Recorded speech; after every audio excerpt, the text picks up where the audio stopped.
حضرت انس بن مالک رضی اللہ تعالیٰ عنہ رسول اللہ صلی اللہ علیہ وآلہ وسلم کا ارشاد نقل کرتے ہیں، جو شخص دنیا سے اس حال میں رخصت ہوا کہ وہ اللہ تعالیٰ کے لیے مخلص تھا، جو اکیلے ہیں، جن کا کوئی شریک نہیں ہے، اور اپنی زندگی میں نماز قائم کرتا رہا، اور اگر صاحب مال تھا تو زکوٰۃ دیتا رہا، تو وہ شخص اس حال میں رخصت ہوا کہ اللہ تعالیٰ اس سے راضی تھے۔ فائدہ: اللہ تعالیٰ کے لیے مخلص ہونے سے مراد یہ ہے کہ دل سے فرمانبرداری اختیار کی ہو۔ حضرت ابو ذر رضی اللہ تعالیٰ عنہ سے روایت ہے کہ رسول اللہ صلی اللہ علیہ وآلہ وسلم نے ارشاد فرمایا، جس نے اپنے دل کو ایمان کے لیے خالص کر لیا اور اپنے دل کو کفر و شرک سے پاک کر لیا، اپنی زبان کو سچا رکھا، اپنے نفس کو مطمئن بنایا کہ اس کو اللہ تعالیٰ کی یاد سے اور اس کی مرضیات پر چلنے سے امتنان ملتا ہو،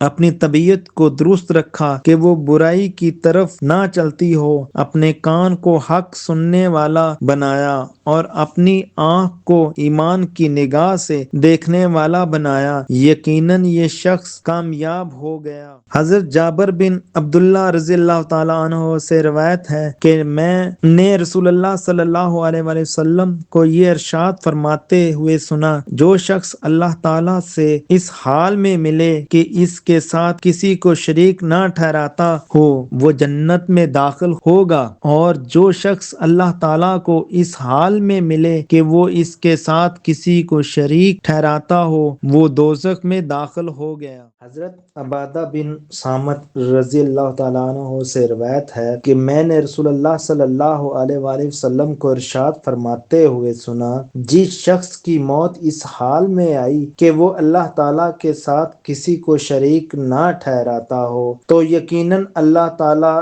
نے اس پر دوزخ کی آگ حرام کر دی۔ حضرت نواس بن سمان رضی اللہ تعالیٰ عنہ سے روایت ہے کہ انہوں نے نبی کریم صلی اللہ علیہ وآلہ وسلم کو ارشاد فرماتے ہوئے سنا، جس کی موت اس حال میں آئی کہ اس نے اللہ تعالیٰ کے ساتھ کسی کو شریک نہ ٹھہرایا ہو، تو یقیناً اس کے لیے مغفرت ضروری ہو گئی۔ حضرت معاذ رضی اللہ تعالیٰ عنہ سے روایت ہے کہ رسول اللہ صلی اللہ علیہ وآلہ وسلم نے ارشاد فرمایا، معاذ، کیا تم نے رات کو کوئی آہٹ سنی؟ میں نے عرض کیا، نہیں۔ آپ صلی اللہ علیہ وآلہ وسلم نے ارشاد فرمایا، میرے پاس میرے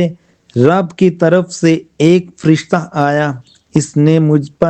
مجھے یہ خوشخبری دی کہ میری امت میں سے جس شخص کی موت اس حال میں آئے کہ وہ اللہ تعالیٰ کے ساتھ کسی کو شریک نہ ٹھہراتا ہو، وہ جنت میں داخل ہوگا۔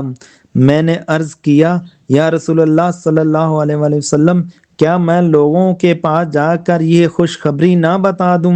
آپ صلی اللہ علیہ وآلہ وسلم نے ارشاد فرمایا، انہیں اپنے حال پر رہنے دو تاکہ اعمال کے راستے میں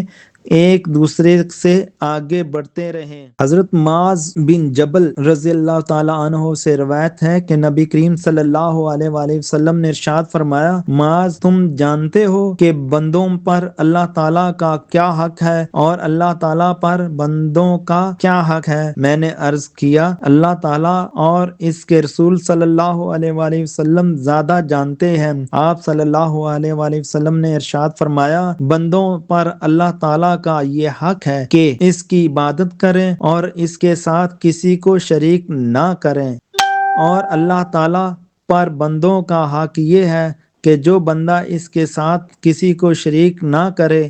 اسے عذاب نہ دے۔ حضرت ابن عباس رضی اللہ تعالیٰ عنہ سے روایت ہے کہ رسول اللہ صلی اللہ علیہ وآلہ وسلم نے ارشاد فرمایا، جو شخص اللہ تعالیٰ سے اس حال میں ملے کہ اس نے اللہ تعالیٰ کے ساتھ کسی کو شریک نہ ٹھہرایا ہو اور نہ کسی کو قتل کیا ہو، تو وہ اللہ تعالیٰ کے دربار میں ان دو گناہوں کا بوجھ نہ ہونے کی وجہ سے ہلکا پھلکا حاضر ہوگا۔ حضرت جریر رضی اللہ تعالی عنہ سے روایت ہے کہ نبی کریم صلی اللہ علیہ وآلہ وسلم نے ارشاد فرمایا، جس شخص کی موت اس حال میں آئے کہ وہ اللہ تعالیٰ کے ساتھ کسی کو شریک نہ ٹھہراتا ہو اور کسی کے ناحق خون میں ہاتھ نہ رنگے ہوں، تو وہ جنت کے دروازوں میں سے جس دروازے سے چاہے گا داخل کر دیا جائے گا۔